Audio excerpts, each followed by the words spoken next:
আমি সঞ্জয় কর্মকার সঞ্জয়ের সঙ্গে কিছুক্ষণ ইউটিউব চ্যানেলে সকলকে জানাই স্বাগত। এখনকার প্রতিবেদন এবং পর্যালোচনা, পুষ্পার সৈনিকেরা পুলিশের লাঠি খেয়ে পুকুরে ঝাঁপ দিল। এটা এখন অনেকেই জেনে গেছেন যে পুষ্পার যারা সৈনিক এবং সেই সৈনিক তারই স্ত্রীর নেতৃত্বে এসেছিল ফলতা থানা ঘেরাও করতে এবং ফলতা থানা থেকে জাহাঙ্গীর খানকে ছাড়িয়ে নিয়ে যেতে।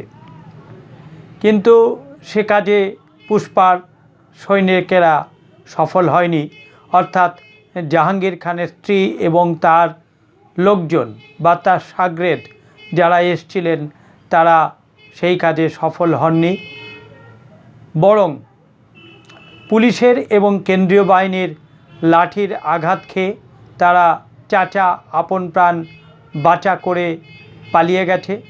কেউ কেউ পুলিশের লাঠি খেয়ে পুকুরে ঝাঁপ দিয়েছে, পুকুর সাঁতরে তারা পালিয়ে গেছে, এটাও দেখা গেছে। অর্থাৎ তাদের বিপ্লব কিছুক্ষণ ঘটার পরই তাদের সে বিপ্লব শেষ হয়ে গিয়েছিল, তাদের বিদ্রোহ শেষ হয়ে গিয়েছিল, তারা দৌড়ে পালিয়ে গিয়েছে। কিন্তু এটা তো ঠিক আছে, এই অবধি ঘটনা সবাই জানে।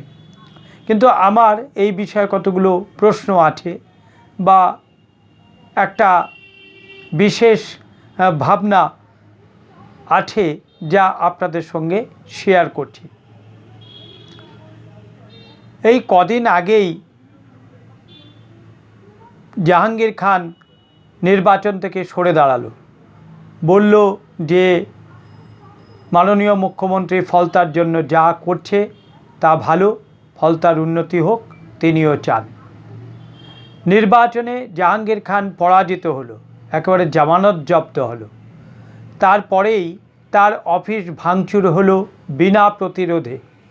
তার অফিসে ঢুকে ওখানকার ফলতারই জনগণ ভাঙচুর করলো অফিস, এবং সেটা সবাই দেখতেও পেল, সমাজ মাধ্যম, গণমাধ্যম সব জায়গাতেই সেটা ছড়িয়ে পড়ল। এর থেকেই বোঝা যায় যে জাহাঙ্গীরের সঙ্গে লোক ছিল না বা জাহাঙ্গীরের সঙ্গে সেভাবে তার সমর্থনে বা তার পাশে লোক ছিল না। কিন্তু কী এমন ঘটল, হঠাৎ এই 2-4 দিনের মধ্যেই এত লোক, এত সমর্থক তার হয়ে একেবারে রাস্তায় নামলো এবং পুলিশের থানা ঘেরাও করতে আসলো এবং তাকে থানা থেকে ছাড়িয়ে নিয়ে আসতে চাইল। কী এমন ঘটল, হঠাৎ কোন জাদুতে এত লোক তার পাশে এসে দাঁড়ালো? আমার এ বিষয়ে কতগুলো প্রশ্ন আছে। একটা প্রশ্ন তো মনে জাগেই, সেটা হচ্ছে যে ওইখানে ফলতার বিধানসভা নির্বাচন পর্যালোচনা করলে দেখা যায় যে সেখানে বিজেপি হয়েছিল প্রথম, দ্বিতীয় হয়েছিল সিপিএম। 40,000-এর বেশি ভোট পেয়েছিল, 40,000 কিছু, 40,600 সামথিং এরম ভোট পেয়েছিল। কংগ্রেস ভোট পেয়েছিল 10,000 মতন ভোট, 10,000-এর অধিক বা 11,000-এর কম এই ভোট। আর জাহাঙ্গীর পেয়েছিল 7,700 সামথিং ভোট, যা তৃণমূলের ভোট বললেই বলা যায়। তাহলে এই 3 ভোট কি এক জায়গায় এলো? 3 দলের সমর্থকরা কি এক জায়গায় এলো?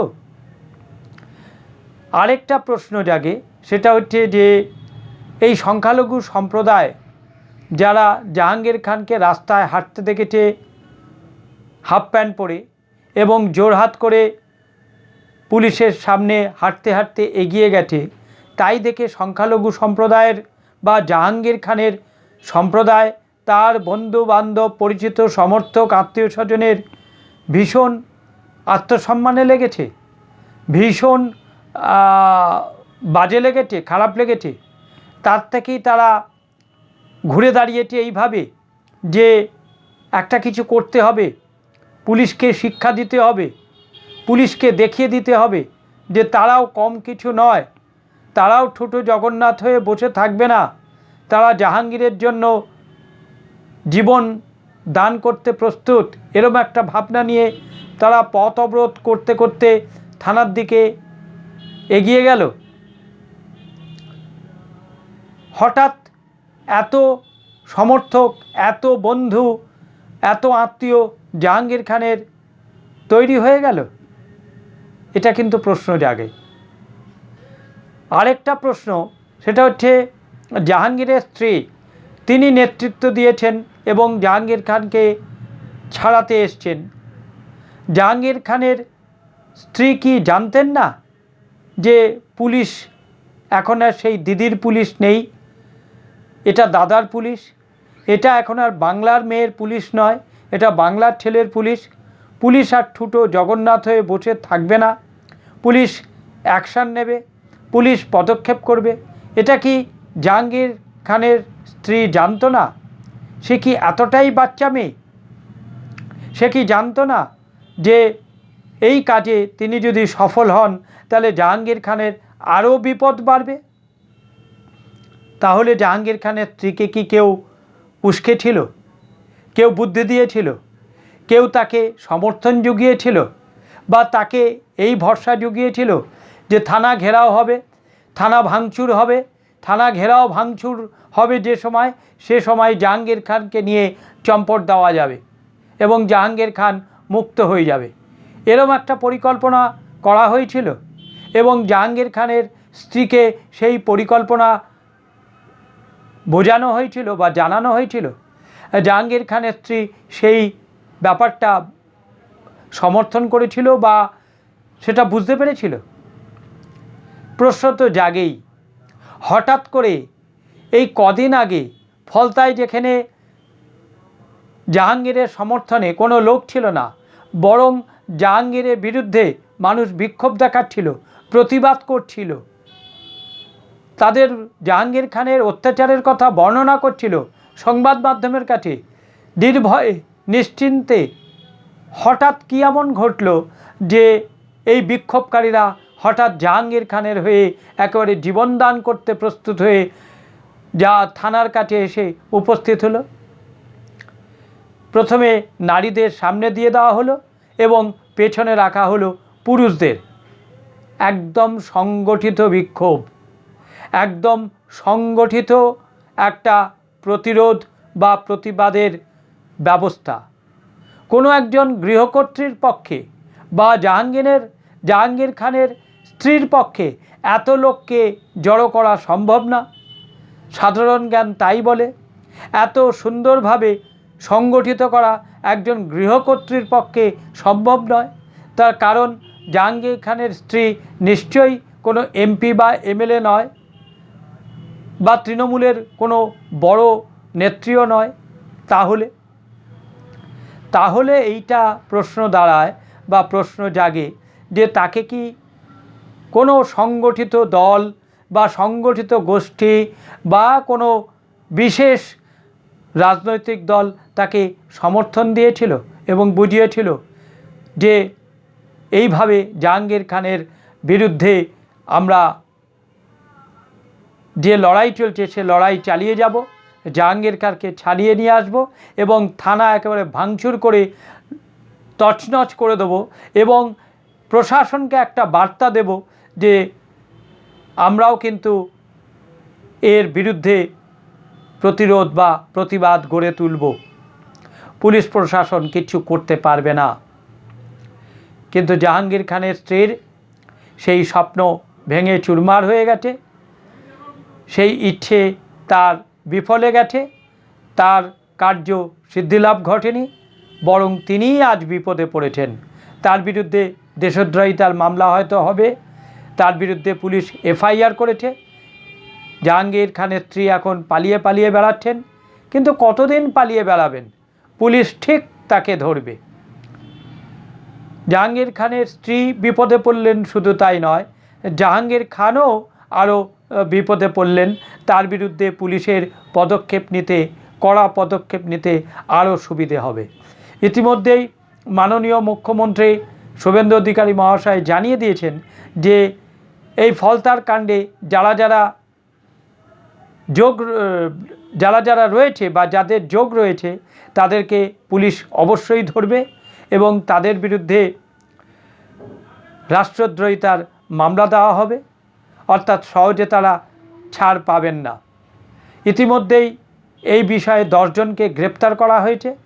আরও পরবর্তী সময় আরও দুষ্কৃতীকে বা আরও এর সঙ্গে যারা যুক্ত রয়েছেন তাদেরকে গ্রেপ্তার করা হবে। কিন্তু বিষয়টা এই আমার বলার যে যারা এই কাজে জাহাঙ্গীর খানের স্ত্রীকে উস্কে দিয়েছিল বা সমর্থন করেছিল বা কোনো না কোনোভাবে প্ররোচিত করেছিল, প্ররোচনা দিয়েছিল এই কাজ করার জন্য, তারা সবাই কিন্তু কেটে পড়ল বা তারা সবাই ফেটে পড়ল। তারা সবাই যে যার মতন বাড়ি চলে গেল এবং হাত ধুয়ে ফেলল।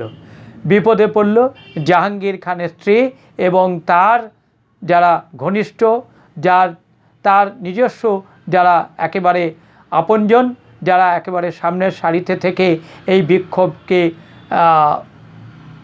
সংগঠিত করেছেন, তারা নিশ্চয়ই বিপদে পড়লেন। বরং জাহাঙ্গীর খানের স্ত্রী আইনজীবীর মাধ্যমে আদালতে আবেদন করলে সেই আবেদন নিশ্চয়ই অনেকটা কার্যকরী হতো এবং সেটা অনেক বেশি গ্রহণযোগ্য হতো বলেই আমার মনে হয়। জাহাঙ্গীর খানের স্ত্রী এই কাজটি করে তিনি তার স্বামীকে আরও বিপদে ফেললেন এবং নিজেও বিপদে পড়লেন।